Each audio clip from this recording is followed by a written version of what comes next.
مامون کے وقت کے ایک مشہور اسکالر الموسیٰ الخوارزمی تھے۔ انہوں نے جغرافیے میں سینکڑوں شہروں کے کوآرڈینیٹ معلوم کرنے میں مدد کی، نقشہ بندی کی ہدایات لکھیں۔ ان کا دوسرا کام بغداد میں قائم کردہ شمسیہ کی رصدگاہ میں تھا، جہاں پر ایک اہم مرتب کی۔ ان کی اصل شہرت ریاضی کی ہے۔ انہوں نے ہندو اعداد مسلم دنیا میں متعارف کروائے، لیکن ان کا بڑا اور مشہور کارنامہ الجبرا پر لکھی کتاب ہے۔ ہمیں ٹھیک سے علم نہیں کہ ان کی کتاب الجبر کب لکھی گئی، لیکن اس کے پہلے صفحے پر لکھتے ہیں امیر المومنین امام المامون کے نام، جن کے سائنس کے خداداد شوق نے میری حوصلہ افزائی کی کہ میں ریاضی کے مسائل کے حل کے طریقے کو تحریر میں لاؤں، اور یہ ان کا اصل کام تھا۔ ریاضی کے غیر واضح اصولوں کو، جنہیں کم لوگ جانتے تھے، اکٹھا کر کے ایک ہدایت کی تراکیب بنا دی تھیں تاکہ روزمرہ کے معاملات کو حل کیا جا سکے۔ اس کتاب کی وجہ سے انہیں بابائے الجبرا کہا جاتا ہے، لیکن یہ اتنا سادہ نہیں ہے۔ جم الخلیلہ لکھتے ہیں کہ میں نے ایک لیکچر میں بتایا کہ الجبرا کی ایجاد کا صحرا الخوارزمی کے سر جاتا ہے۔ سامعین میں سے ایک نے کہا کہ اس اعزاز کے حقدار یونان کے ریاضی دان ڈیوفانٹس ہیں۔ میرے پاس واپس دینے کو جواب نہیں تھا، کیونکہ میں نے اس بارے میں پڑھا نہیں تھا۔ یہ میری ذہنی کاہلی تھی۔ پھر جب میں نے اس پر تحقیق کی تو یہ سب اس سے بہت زیادہ دلچسپ نکلا۔ الخوارزمی کا کام 2 بار لاطینی زبان میں ترجمہ کیا گیا، ایک بار اٹلی کے جیررڈ آف کریمونا نے اور ایک بار برطانیہ کے رابرٹ آف چیسٹر نے۔ ان کے کام سے عظیم ریاضی دان فیبوناچی بھی مستفید ہوئے، اور یہ ان کی یورپ میں شہرت کی ایک وجہ ہے۔ لیکن انسانی تاریخ میں الجبرا کی ضرورت نئی نہیں۔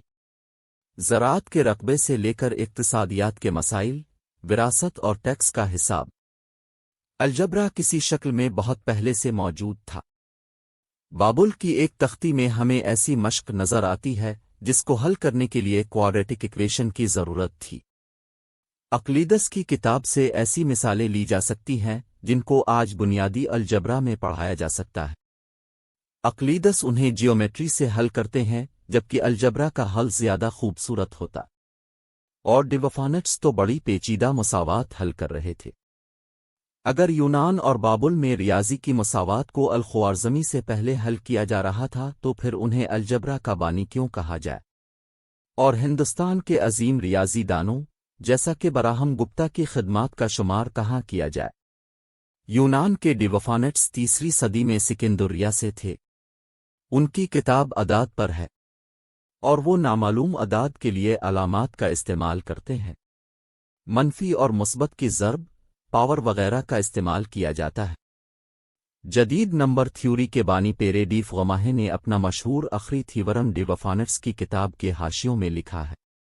اور اب ہم 9ویں صدی کے بغداد میں واپس آتے ہیں۔ الخوارزمی اپنی کتاب میں بتاتے ہیں کہ اس کو لکھنے کا مقصد یہ ہے کہ حساب کرنے کی سب سے مفید اور آسان تکنیک بتائی جا سکیں۔ وراثت، تقسیم، قانون، تجارت، معاملات، زمین کی پیمائش، نہروں کی کھدائی، جیومیٹری کے حساب وغیرہ کے مسائل حل کیے جا سکیں۔ کتاب کے 2 حصے ہیں۔ پہلا وہ ہے جہاں الخوارزمی الجبرا کے قوانین بتاتے ہیں اور مسئلہ حل کرنے کے سٹیپ الگورتھم لکھتے ہیں، اور پھر اپنے جواب کا ثبوت دیتے ہیں۔ دوسرا حصہ ان طریقوں کا عملی استعمال ہے، اور اس میں طرح طرح کے مسائل کا ذکر ہے۔ یہ کتاب کسی کے لیے آج پڑھنا مشکل ہوگا کیونکہ یہ آج کے کسی الجبرا کی کتاب جیسی نہیں۔ اس میں علامات اور نوٹیشنز کا استعمال نہیں کیا گیا، بلکہ سب کچھ الفاظ میں لکھا گیا ہے۔ اس کا مطلب یہ ہے کہ چند لائنوں کے سوال پر 2 صفحات لگ جاتے ہیں۔ تو پھر الخوارزمی کی کتاب میں کیا خاص بات ہے؟ آخر اس میں ایسا کیا ہے جو اس سے پہلے نہیں کیا گیا تھا؟ واروک یونیورسٹی کے شعبہ ریاضی کے پروفیسر آئن سٹیورٹ کی مہارت الجبرا کی تاریخ میں ہے۔ وہ کہتے ہیں کہ اس کا تعلق اس سے نہیں کہ سوالات کتنے مشکل ہیں، علامات استعمال کی گئی ہیں یا نہیں، جیومیٹریکل ثبوت ہیں یا نہیں، یا پھر کتاب کتنی عام فہم ہے۔ جو چیز الخوارزمی نے پہلی بار کی اور جو انہیں اپنے سے پہلے آنے والوں سے ممتاز کرتی ہے، وہ یہ کہ ان کی توجہ کسی ایک خاص سوال کو حل کرنے پر نہیں ہے۔ وہ ایسے طریقے کو ترک کر دیتے ہیں اور ان کا موضوع ایسی اصول اور قواعد مرتب کرنا ہے جو اس قسم کی تمام مساوات کو حل کر سکیں۔ یہ الگورتھم ہے، یہ جنرل حل بنانے کا کام ہے جن کا اطلاق ہر متعلقہ جگہ پر کیا جا سکے، اور اس نے الجبرا کو الگ مضمون کے طور پر کھڑا کر دیا۔ یہ اب صرف اعداد سے کھیلنے کا مضمون نہیں رہا، انہوں نے نامعلوم کو ایک شے بنا دیا۔ وہ اس کے لیے ش کی اصطلاحی استعمال کرتے ہیں، اور یہ اصل الجبرا ہے۔ ڈیوفانٹس کی دلچسپی اعداد کی تھیوری میں تھی، اقلیدس کی جیومیٹری میں، جبکہ الخوارزمی کی کتاب پہلی بار الجبرا کو الگ مضمون کے طور پر لیتی ہے۔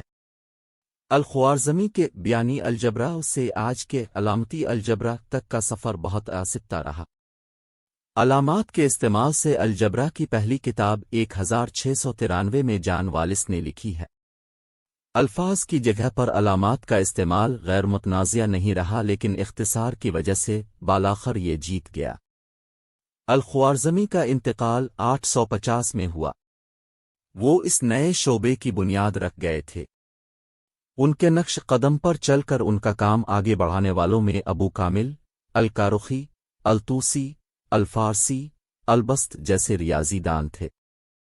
ان سب میں ایک بڑا نام عمر خیام کا تھا۔